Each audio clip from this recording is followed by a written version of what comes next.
বন্ধুরা দেখুন, এই যে আমরা প্লাম্বিংয়ের কাজ করলাম। এই যে আমাদের মিস্ত্রি বাবু প্রদীপ দা ঠাকুরগাঁ থেকে।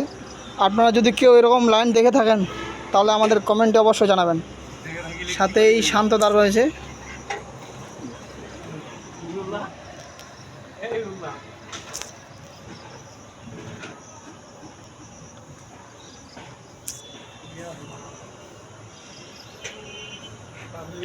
বিল্ডিংয়ের নিচ দিয়ে লাইন গেছে।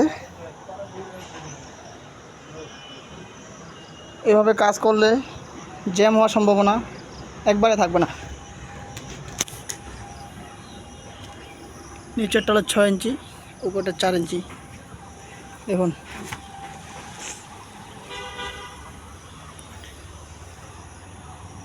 আজকের জন্য এখানে ধন্যবাদ সবাইকে সাথে থাকার জন্য।